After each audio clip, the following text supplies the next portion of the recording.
flag warning in effect. Bro, I got my first red flag, and it includes my county, Tarrant County. Oh my Along and god. west of I-35.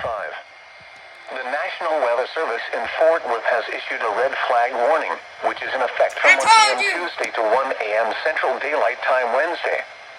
Affected area, along and west of the I-35 corridor. Oh my Timing, god. Tuesday afternoon and evening. My first red flag Winds, warning. south 10 to 15 miles per hour. No. Relative humidity, as low as 20%.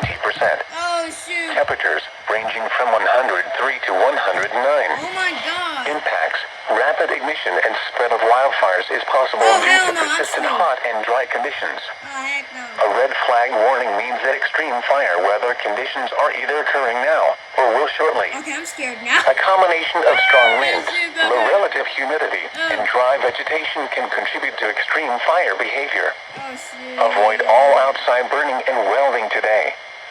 Do not toss lit cigarette butts outside. Report wildfires to the nearest fire department or law enforcement office.